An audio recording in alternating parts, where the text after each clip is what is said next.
you. My name is Bono, and I am a rock star.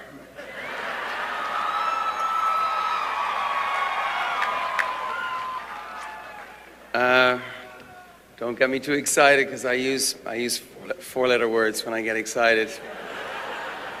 And I'm that guy. But I'd just like to say to the parents, your children are safe, your country is safe. The FCC have taught me a lesson, and the only four-letter word I'm going to use today is P-E-N-N. Safe.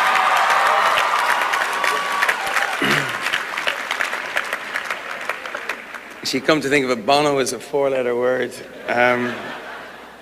The whole business of obscenity, I don't think there's anything certainly more unseemly than the sight of a rock star in academic robes.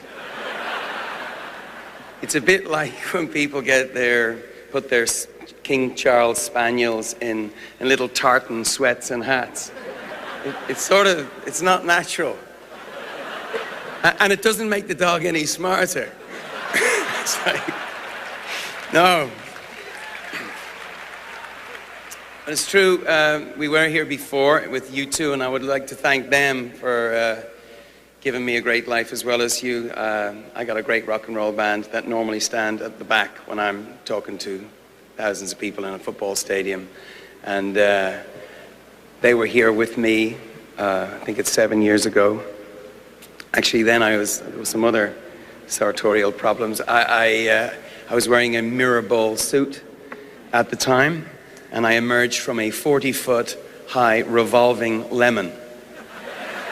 It was a sort of cross between a spaceship, a disco, and actually just a plastic fruit. I guess it was at that point when your trustees decided to give me their highest honor. Doctor of Laws, wow. I know it's an honor, and it really is an honor, but are you sure? Doctor of Law, I mean, all I can think of is the laws I've broken. Yes.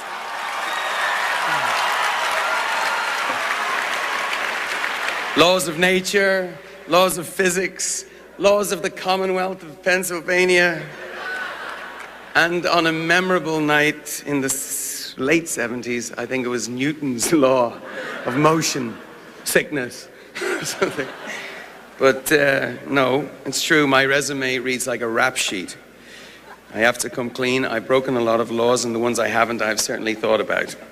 I have sinned in thought, word, and deed. God forgive me. Actually, God forgave me, but why would you? I'm here getting a doctorate, getting respectable, getting in the good graces of the powers that be. I hope it sends you students a powerful message. Crime does pay.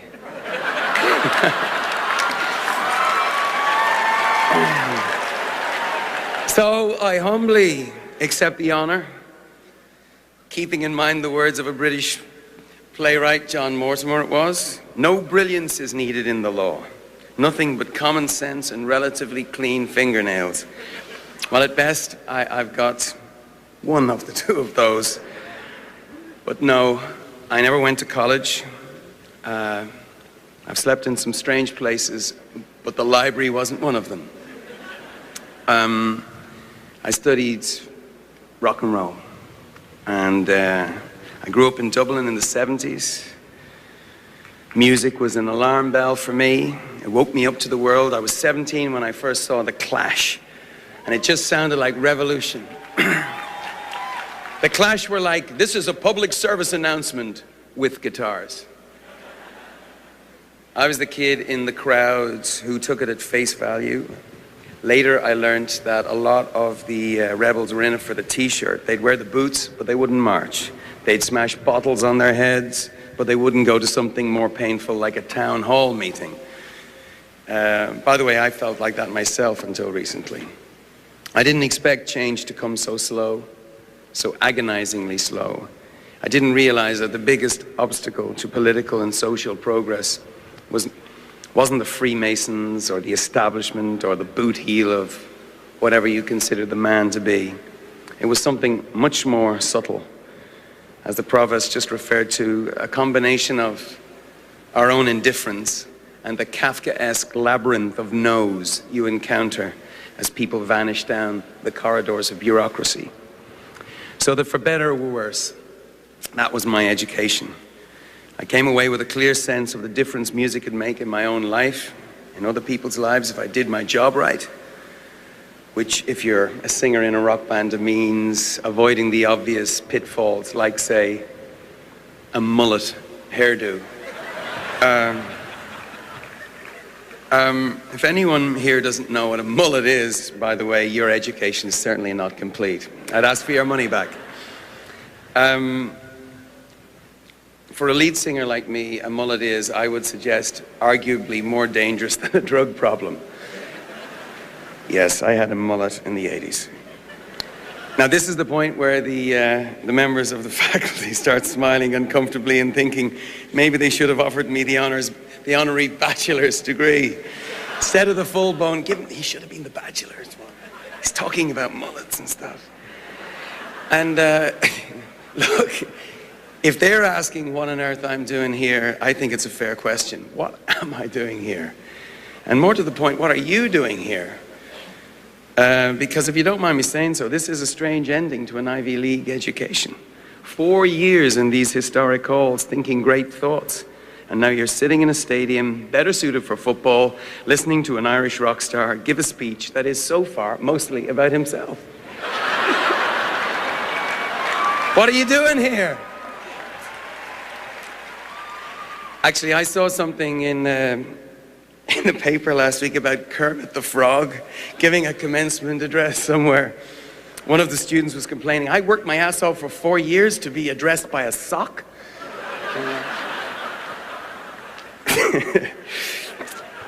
You have worked your ass off for this.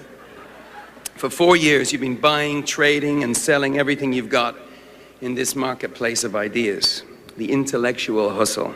Your pockets are full, even if your parents are empty. And now you got to figure out what to spend it on. Well, the going rate for change is not cheap. Big ideas are expensive. The university has had its share of big ideas. Benjamin Franklin had a few, so did Justice Brennan, and in my opinion, so does Judith Rodin. What a gorgeous girl.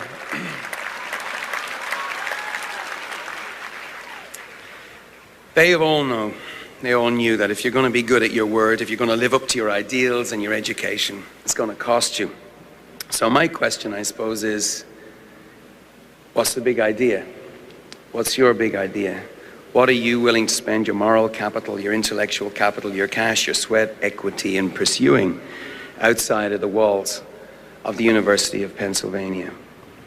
There's a really great, truly great Irish poet. His name is Brendan Kennelly. And he has this epic poem. It's called The Book of Judas. And there's a line in that poem that never leaves my mind. It says, if you want to serve the age, betray it. What does that mean, to betray the age? Well, to me, betraying the age means exposing its conceits, its foibles, its phony moral certitudes. It means telling the secrets of the age and facing harsher truths. Every age has its massive moral blind spots. We might not see them, but our children will. Slavery was one of them, and the people who best served that age were the ones who called it as it was, which was ungodly and inhuman. Ben Franklin called it when he became president of the Pennsylvania Abolition Society. Segregation, there was another one. America sees this now, but it took a civil rights movement to betray their age. And 50 years ago, the US Supreme Court betrayed the age. May 17, 1954, it says here.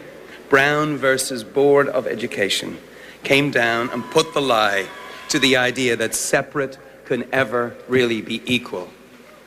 Amen to that.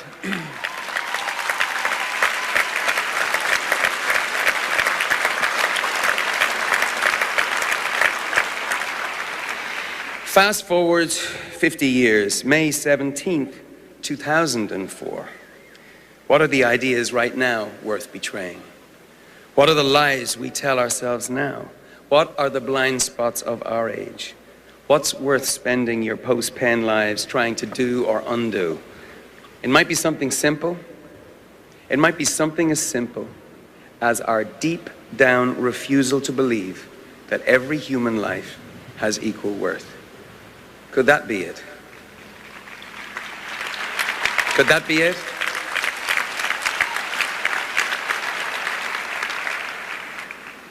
Each of you will probably have your own answer, but for me, that is it. And for me, the proving ground has been Africa. Africa makes a mockery of what we say, at least what I say about equality. It questions our pieties and our commitments, because there's no way to look at what's happening over there and its effect on all of us and conclude that we actually consider Africans as our equal before God. There is no chance.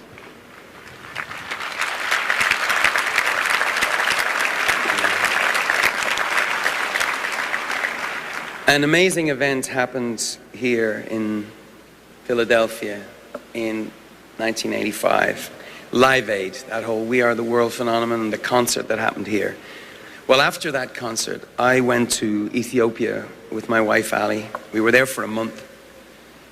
And an extraordinary thing happened to me. We used to wake up in the morning and the mist would be lifting. We'd see thousands and thousands of people who'd been walking all night and to our food station where we were working.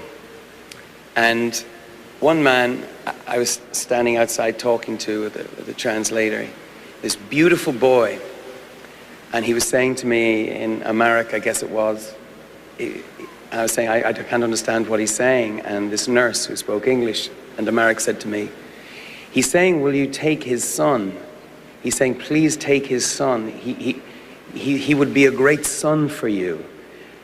And I was looking puzzled, and he said, you must take my son, because if you don't take my son will surely die. If you take him, he will go back to where he is and get an education, probably like the ones we're talking about today. And of course I said, I had to say no, that was the rules there. And I walked away from that, and I've never really walked away from it. But I think about that boy and that man. And that's when I started this journey that's brought me here into this stadium. Because at that moment, I became the worst scourge on God's green earth, a rock star with a cause. Crikey. Except it isn't the cause. 7,000 Africans dying every day of preventable, treatable disease like AIDS. That's not a cause. That's an emergency. And when the disease gets out of control because most of the population live on less than $1 a day, that's not a cause. That's an emergency. And when resentment builds because of unfair trade rules and the burden of unfair debts, that are debts, by the way, that keep Africans poor, that's not a cause. That's an emergency.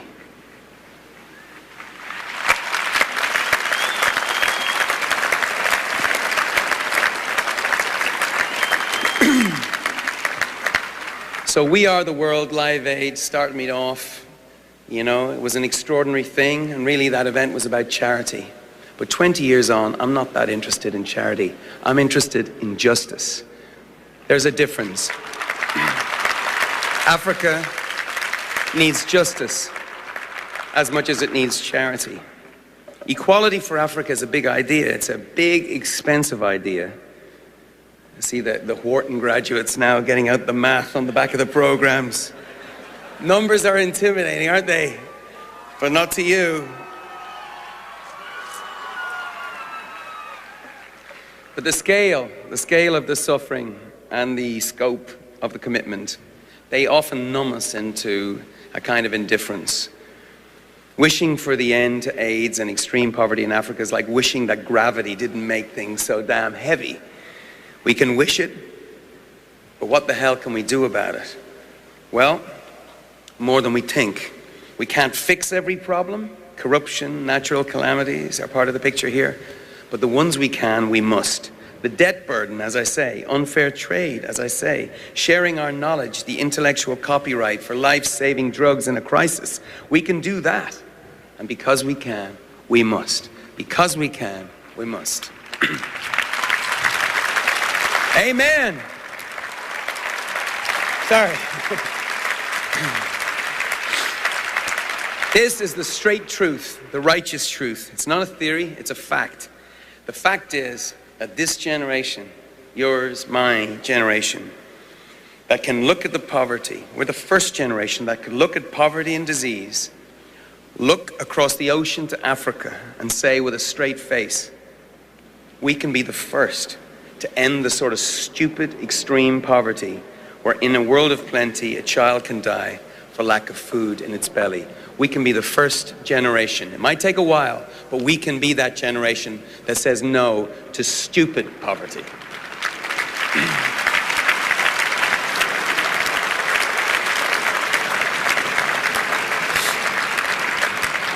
It's a fact. It's a fact. The economists confirm it. It's an expensive fact, but cheaper than, say, the Marshall Plan that saved Europe from communism and fascism. And cheaper, I would argue, than fighting wave after wave of terrorism's new recruits. That's the economics department over there. Very good. It's a fact, so why aren't we pumping our fists in the air and cheering about it? Well, probably because when we admit we can do something about it, we've got to do something about it. For the first time in history, we have the know-how, we have the cash, we have the life-saving drugs, but do we have the will? Yesterday, here in Philadelphia, at the Liberty Bell, I met a lot of Americans who do have the will. From are you here? There's the 3 million of them over there.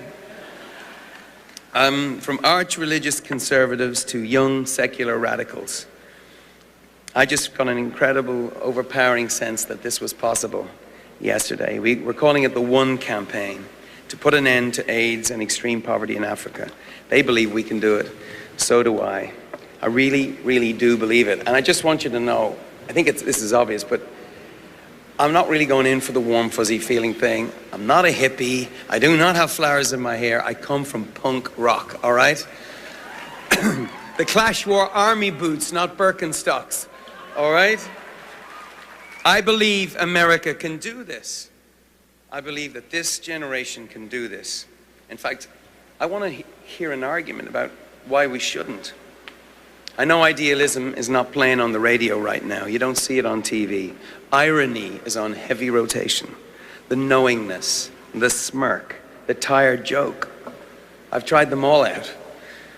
But I tell you this, outside this campus and even inside it, idealism is under siege, beset by materialism, narcissism, and all the other isms of indifference.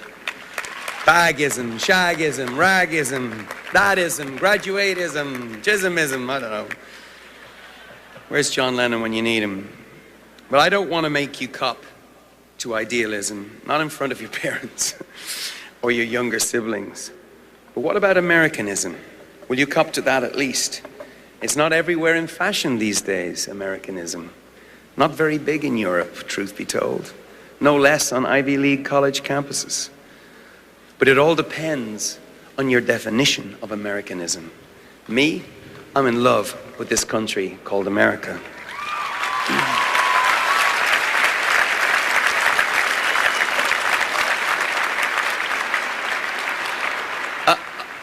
I'm a huge fan. I'm a huge fan of America. I'm like one of those annoying fans. You know, the ones that read the CD notes and follow you into bathrooms and ask you all kinds of annoying questions about why you didn't live up to that, you know. I'm that kind of fan. And I've read the Declaration of Independence, and I've read the Constitution of the United States, and they are some liner notes, dude. And as I said yesterday, I made my pilgrimage to Independence Hall. And I love America because America is not just a country, it's an idea. You see, my country, Ireland, is a great country, but it's not an idea. America is an idea, but it's an idea that brings with it some baggage, like power brings responsibility. It's an idea that brings with it equality, but equality, even though it's the highest calling, is the hardest to reach. The idea that anything is possible, that's one of the reasons why I'm a fan of America. It's like, hey, look, there's the moon up there. Let's take a walk on it. Bring back a piece of it. That's the kind of America that I'm a fan of. And in 1971, actually no, in 1771, not great for glam rock that year, but your founder, Mr. Franklin, spent 3 months in Ireland and Scotland to look at the relationship they had with England and see whether this could be a model for America. Whether America should follow their example and remain a part of the British Empire. Franklin was deeply, deeply distressed by what he saw. In Ireland, he saw how England had put a stranglehold on Irish trade, how absentee English landlords exploited Irish tenant farmers, and how those farmers, in Franklin's words, lived in wretched hovels of mud and straw, were clothed in rags, and subsisted chiefly on potatoes. Not exactly the American dream. So instead of Ireland becoming a model for America, America became a model for Ireland in our own struggle for independence. And when the potatoes ran out, millions of Irish men, women, and children packed their bags, got on a boat, and showed up right here. And we're still doing it. We're not even starving anymore. Loads of potatoes. In fact, if there's any Irish out there, I've breaking news from Dublin. The potato famine is over. You can come home now. Sorry. But why are we still showing up? Because we love the idea of America. We love the crackle and the hustle. We love the spirit that gives a finger to fate. The spirit that says there's no hurdle we can't clear and no problem we can't fix. Uh-oh, here comes the Brits. Only joking. Yeah, no problem we can't fix. So what's the problem that we want to apply all this energy and intellect to? Every era has its defining struggle, and the fate of Africa is one of ours. It's not the only one, but in the history books, it's easily going to make the top 5. What we did or what we did not do. It's a proving ground, as I said earlier, for the idea of equality. But whether it's this or something else, I hope you'll pick a fight and get in it. Get your boots dirty, get rough, steel your courage with a final drink there at Smokey Joe's. One last primal scream, and go. Sing the melody line you hear in your own head. Remember, you don't owe anybody any explanations. You don't owe your parents any explanations. You don't owe your professors any explanations. You know, I used to think that the future was solid or fixed or something like you inherited, like an old building that you move into and the previous generation moves out or gets chased out. But it's not. The future is not fixed. It's fluid. You can build your own building or hut or condo, whatever. This is the metaphor part of the speech, by the way. But my point is that the world is more malleable than you think, and it's waiting for you to hammer it into shape. Now, if I were a folk singer, I would immediately launch into If I Had a Hammer right now, get you all singing and swaying. But as I say, I come from punk rock, so I'd rather have the bloody hammer right here in my fist. That's what this degree of yours is. A blunt instrument. So go forth and build something with it. And remember what John Adams said about Ben Franklin. He does not hesitate at our boldest measures, but rather seems to think us too irresolute. Well, this is the time for bold measures, and this is the country, and you are the generation. Thank you. Thank you very much.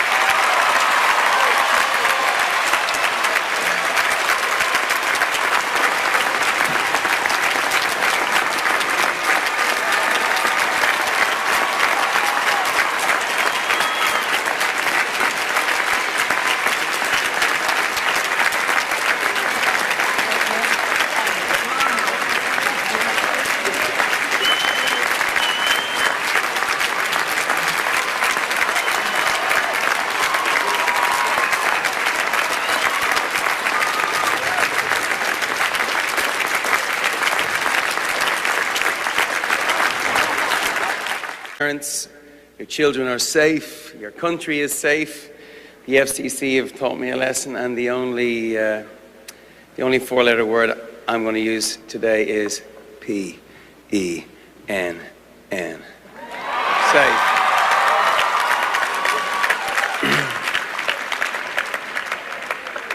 She come to think of it, Bono is a four-letter word. The whole business of obscenity, I don't think there's anything certainly more unseemly than the sight of a rock star. I guess it was at that point when your trustees decided to give me their highest honor. Doctor of Laws, wow. I know it's an honor, and it really is an honor, but are you sure? Doctor of Law, I mean, all I can think of is the laws I've broken. Yes.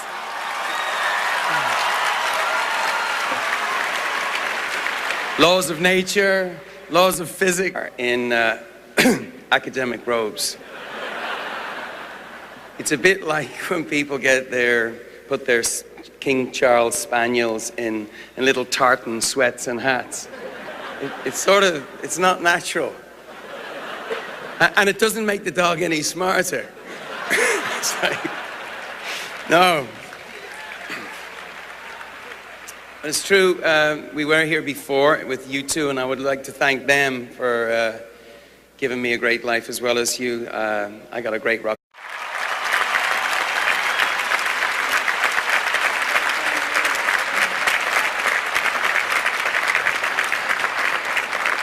Thank you. My name is Bono, and I am a rock star.